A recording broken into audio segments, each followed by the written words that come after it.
আসসালামু আলাইকুম সবাইকে। আলহামদুলিল্লাহ আল্লাহর নাম নিয়ে কেকের বিজনেস শুরু করেছি। তো আমার প্রথম অর্ডার ছিল 10 পিস মিনি জার কেক, যেগুলো আমার আম্মু অর্ডার করেছিল। বাই দ্য ওয়ে, আমার প্রথম কাস্টমার হচ্ছে আমার মা। তো এই 10টা মিনি জার কেক আম্মু অফিসে নিয়ে যাবে। আমার আম্মু একটা মেডিসিন কোম্পানিতে জব করে। আসলে আমার আম্মুই আমার বিজনেসের অনুপ্রেরণা জুগিয়েছে।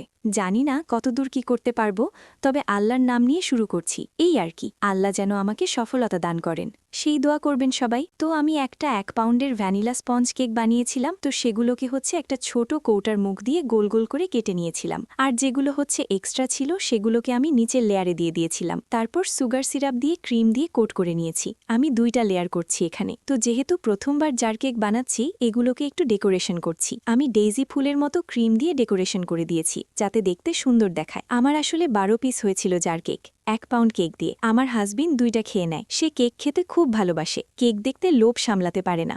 তো যাই হোক, আমি এই 10 পিস কেক লাতে বানিয়ে ফ্রিজে রেখে দিয়েছিলাম। আম্মু সকালে অফিসে যাওয়ার সময় নিয়ে যায়। কেক বানাচ্ছিলাম তখন অনেকটা খুশি আর নার্ভাসও ছিলাম, যেহেতু প্রথম অর্ডার। কেকগুলোর সাথে কিন্তু একটা করে চামচও দিয়েছিলাম, যেটা ভিডিও করতে ভুলে গেছি। তো এই ছিল আমার ছোট্ট ডেজি মিনি জার কেক। কেউ যদি অর্ডার করতে চান তাহলে ইনবক্স করুন।